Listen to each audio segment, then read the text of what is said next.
औरंगाबाद सीडॉस के नई सीरीज के पहले एपिसोड में आप सभी का स्वागत है। और आज हम बात करेंगे भारत में मुसलमानों की अवस्था। भारत का हर चौथा भिखारी मुसलमान, भारत का गरीबी रेखा के नीचे जीने वाला सबसे बड़ा समुदाय मुसलमान, भारत की प्रशासकीय सरकारी महकमे में सबसे कम नुमाइंदगी करने वाला समुदाय मुसलमान, राजकीय, आर्थिक, सामाजिक और शैक्षणिक रूप से सबसे ज्यादा वंचित समुदाय मुसलमान। हाल ही में हम कोरोना महामारी और लॉकडाउन की त्रासदी से गुजरे हैं और इस महामारी की इस त्रासदी में, इस लॉकडाउन में पूरी परतें खुलकर सामने आ गई कि मुसलमान किस स्थिति में जीवन जी रहा है। और एक बहुत आम सी बात है, सो कॉल्ड सेक्युलर पार्टीज का मुसलमानों को वोट बैंक के रूप में इस्तेमाल करना, ये इसके सबसे बड़ा कारण रहा है। लेकिन इसके तीन बड़े कारण रहे हैं। पहला कारण वो सब जानते हैं कि political parties, so called secular political parties की ओर से मुस्लिम समुदाय को केवल वोट बैंक के रूप में इस्तेमाल किया गया। दूसरा इसका बड़ा कारण यह है कि उन पार्टियों में मुसलमानों का प्रतिनिधित्व करने वाले मुस्लिम नेता, उनको समर्थन करने वाले मुस्लिम धर्मगुरु और साथ ही साथ समाज के मुस्लिम बुद्धिजीवी, ये दूसरे बड़े कारण। और तीसरा और सबसे अहम और सबसे बड़ा कारण खुद मुस्लिम समाज का अपने हितों को लेकर रवैया। ये तीन मुद्दों पर हम आज बात करेंगे। और पहला जो मुद्दा है कि राजनीतिक पार्टियों द्वारा वोट बैंक के रूप में इस्तेमाल किया गया, इसमें बिल्कुल सच्चाई है कि हमेशा से ही मुस्लिम समुदाय को एक वोट बैंक की तरह से इस्तेमाल किया गया है। आज़ादी के बाद से लेकर 70s तक मुस्लिम हितों की चर्चा हुई, बात हुई। लेकिन जैसे ही एक बहुत बड़ा आंदोलन खड़ा हुआ, जेपी आंदोलन जिसे कहा जाता है, उसके बाद से कांग्रेस ने भी सॉफ्ट हिंदुत्व का किनारा अपनाया और होड़ सी लग गई कि इस तरह से प्रोजेक्ट किया गया कि कांग्रेस केवल मुसलमानों की हित की बात करती है। इस तरह से द्वेष फैलाया गया और उसके बाद कांग्रेस ने भी सॉफ्ट हिंदुत्व का राग अलापना शुरू किया और वो प्रक्रिया जैसे शुरू होती गई, उसके बाद से मुसलमानों का सामाजिक, आर्थिक और राजनीतिक खच्चीकरण शुरू हुआ और वो बढ़ता ही चला गया। तो ये राजनीतिक पार्टियों का रवैया है। राजनीतिक पार्टियां किसी एक समुदाय की होती नहीं है। उन्हें जहां वोट बैंक नजर आएगा वो उसकी राजनीति करेगी, ये स्वाभाविक है। किसी भी पार्टी में चले जाइए, उनका वोट बैंक जहां उन्हें बड़ा नजर आएगा वो उस हित की बात करेंगे। तो ये हो गया राजनीतिक पार्टी का रवैया। दूसरा सबसे महत्वपूर्ण जो कारण रहा वो रहा कि सेक्युलर पार्टियों में मुस्लिम नेता और उनके समर्थन में रहने वाले मुस्लिम धर्मगुरु और मुस्लिम समाज के बुद्धिजीवी वर्ग, ये बड़े कारण रहे कि मुस्लिम समाज की जो स्थिति थी, उस स्थिति को जानते हुए, बूझते हुए समुदाय के तीनों ही वर्गों ने उतनी मजबूती से या सफलतापूर्वक इन मुद्दों को वहां पर नहीं उठाया, या जो सुविधाएं और प्राप्त करनी चाहिए थी अपने समाज के लिए वो प्राप्त नहीं कर पाए। इसके पीछे कई कारण रहे। कुछ नेताओं ने मजबूती से मुद्दों को उठाया तो सही, लेकिन जैसे होता है कि रिश्वत लेकर खामोश बैठ जाना, उस तरह का रवैया मुस्लिम बुद्धिजीवियों का, मुस्लिम प्रतिनिधियों का रहा है। आप कहेंगे रिश्वत किस तरह की, तो रिश्वत इस तरह की जब मुस्लिम समाज की स्थिति जब सामने आई तब मुस्लिम प्रतिनिधित्व करने वाले, इन पार्टियों के साथ रहने वाले धर्मगुरु हो या मुस्लिम नेता हो या बुद्धिजीवी वर्ग हो, इन्होंने उसका फायदा ऐसे उठाया कि उन्होंने मुद्दे तो हाईकमान तक पहुंचाए और उसके बदले में किसी ने डीएड कॉलेज लिया, किसी ने मेडिकल कॉलेज लिया, किसी ने संस्थाएं ली और इस तरह से उन्होंने ये रिश्वत लेने का काम किया और उन मुद्दों को वहीं छोड़ दिया। और ये मुद्दे जमा होते होते इतने बढ़ गए कि आज मुस्लिम समाज की ये स्थिति है। और तीसरा और सबसे बड़ा कारण ये है कि खुद मुस्लिम समाज का रवैया।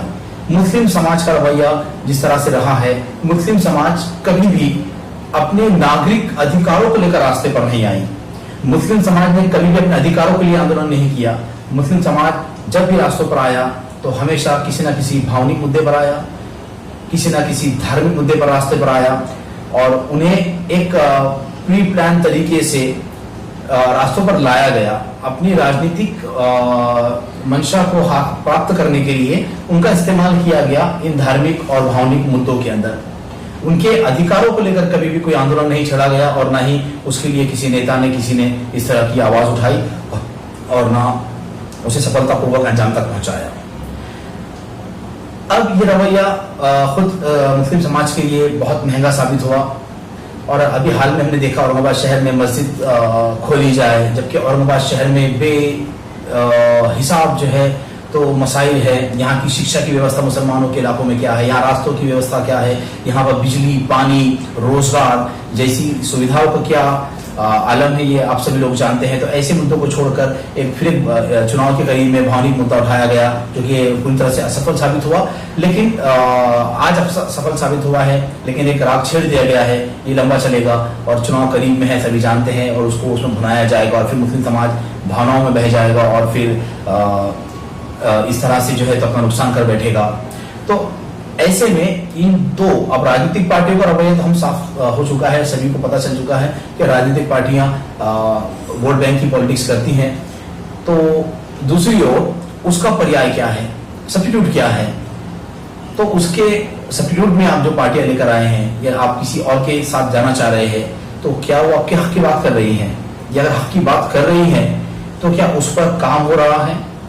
आप बात करें 70 सालों में किसी फला पार्टी से आपको सिर्फ इस्तेमाल किया गया, बिल्कुल सही है, इस्तेमाल किया गया, लेकिन अब आप क्या कर रहे हैं, जिनके हाथों में अगर मुसलमान अपने वोट को दे रहे हैं वो आपके लिए क्या करें, ये आपको जानना जरूरी है। वरना कहीं ऐसा ना हो कि आपने 70 साल इंतजार किया, आज नहीं कल बदलेंगे, कल नहीं परसों बदलेंगे और 70 साल निकल गए, तो कहीं फिर एक बार और एक 70 सालों का इंतजार करना पड़े और उसके बाद फिर रोने से बेहतर है कि आज ही संभल जाए, आज ही संभल जाए, जब जागे तब सवेरा। मुस्लिम बुद्धिजीवियों, धार्मिक गुरुओं का और मुस्लिम प्रतिनिधियों का जो रवैया है वो सबसे खतरनाक रहा है। जैसे मैं बताया कि उन्होंने आपके मुद्दों और मसाइल के एवज में कैसी रिश्वतें ली। अब हो रहा है यहाँ पर ये, और औरंगाबाद की बात की जाए तो औरंगाबाद शहर में कई धार्मिक संगठनाएं हैं, कई एनजीओ है, कई संस्थाएं हैं जो मुस्लिम हितैषी होने का दावा करती है, उनके लिए सामाजिक कार्य करने का दावा करती है, लेकिन कभी भी वो नागरिक अधिकारों को लेकर रास्तों पर नहीं आई और ना आती है। वो आती है धार्मिक मसलों को लेकर, भावनिक मसलों को लेकर।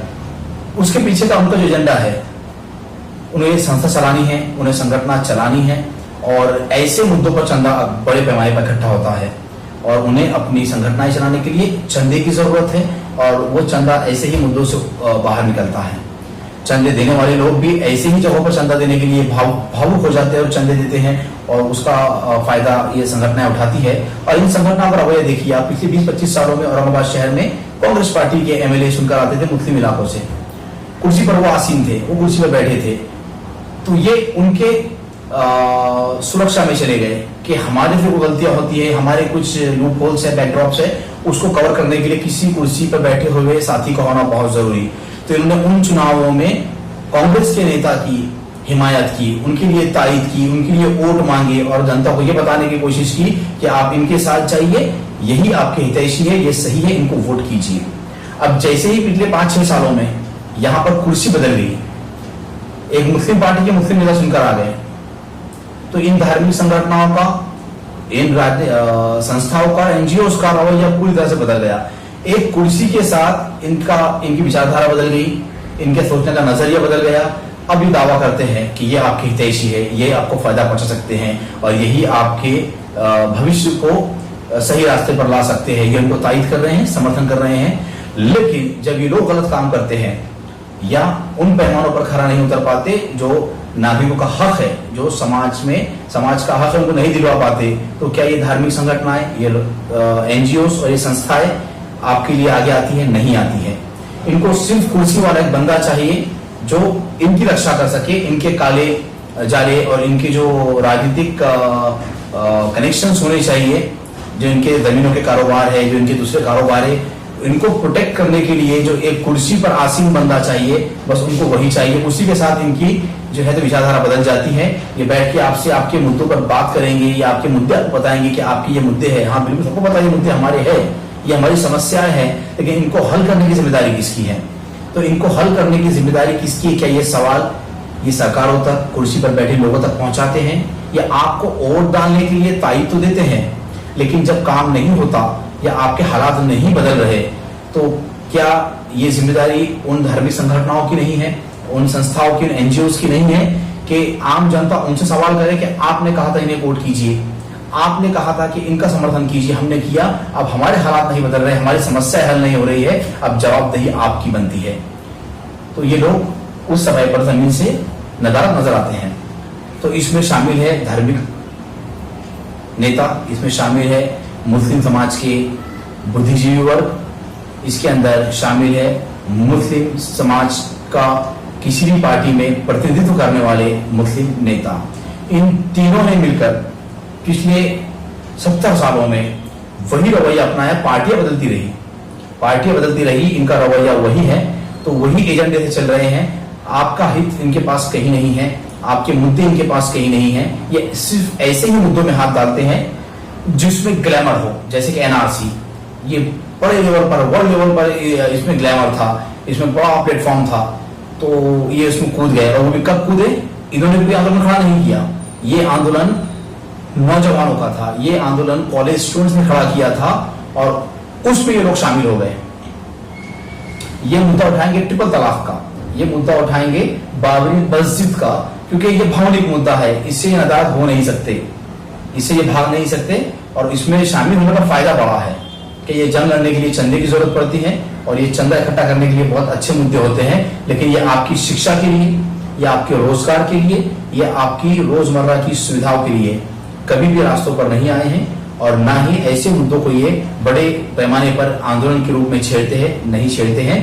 और जो कुर्सी पर बैठता है ये उसके हिमायती बन जाते हैं, ये उसकी चापलूसी करते हैं, और ये उनके हित के लिए वोट जमा करते हैं, और उनके राजनीतिक मंत्रालय से लेकर, गली से लेकर दिल्ली तक जितने भी इश्यूज इनके आते हैं उनको हल करने की जिम्मेदारी कुर्सी पर बैठे हुए उस व्यक्ति की होती है जो चुनकर आया है।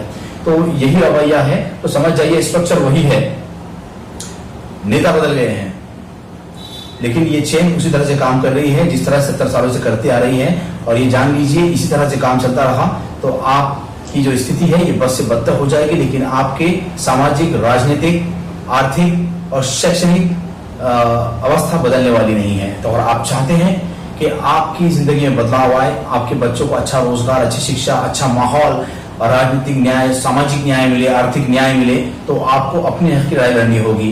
कोई किसी को वोट इसलिए नहीं देना है, अगर आप सेक्युलर माइंडसेट के लोग हैं तो सिर्फ इसलिए वोट नहीं देना है किसी व्यक्ति को कि वो सेक्युलर है, या आप सोचते हैं कि केवल मुसलमान है इसलिए उसे वोट देना है, तो ये गलत है।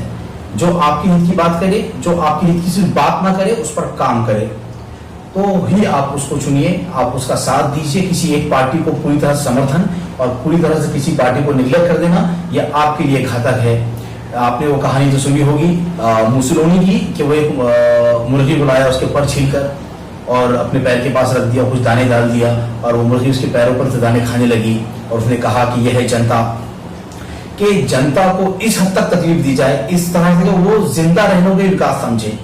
तो वही स्थिति है कि आज मुसलमानों के अच्छे दिन की हम परिभाषा करें तो मुसलमानों के अच्छे दिन की परिभाषा केवल और केवल यही है कि वो अगर बिना तकलीफ के जिए, जिंदा रहना ही मुसलमानों के अच्छे दिन की परिभाषा बन चुकी है। जिस तरह का इस समय पूरे देश में माहौल बना हुआ है, जिस तरह से द्वेष मुसलमानों के खिलाफ फैलाया गया, जिस तरह के षड्यंत्र रचे गए, उसमें आपके भी समाज के लोगों का बहुत बड़ा योगदान है। इस राजनीति को और इस व्यवस्था को आपको समझना होगा। अगर आप नहीं समझेंगे तो पिछले 70 सालों में जो आपकी अवस्था थी, मैं दावा करता हूं आने वाले 70 सालों में आप उससे भी कई बुरे हालात में चले जाएंगे। तो ये संघर्ष, ये लड़ाई, अब कोई एक नेता, कोई एक संगठन खड़ा नहीं होगा जो आपके हित के लिए लड़ेगा और आपको हित दिलाएगा। अब हर नागरिक को अपने हिस्से की लड़ाई खुद लड़नी होगी। और आप कहेंगे कि हम लड़ाई कैसे लड़े, हम तो 2 वक्त की रोटी खाने और कमाने में परेशान हैं। तो जान लीजिए कि आपको रास्ता बनाने की जरूरत नहीं है, आप सिर्फ सवाल कीजिए। आप सवाल कीजिए हर उस सेक्युलर नेता से, हर उस मुस्लिम नेता से कि मेरा मुद्दा कहाँ है, मेरी जिंदगी से जुड़ा हुआ मुद्दा कहाँ है, कि मेरे बच्चों की शिक्षा की अवस्था क्या है, मेरे घर के सामने के रास्ते की अवस्था क्या है, मेरे घर में बिजली, पानी और रोजगार की व्यवस्था क्या है। ये सवाल कीजिए और जो आपके इन मसाइल को हल करने का दावा करता है, जो उस पर काम करे और जो आपके मुद्दे की बात करे, वही आपका हितैषी होगा, फिर वो किसी भी पार्टी से हो सकता है।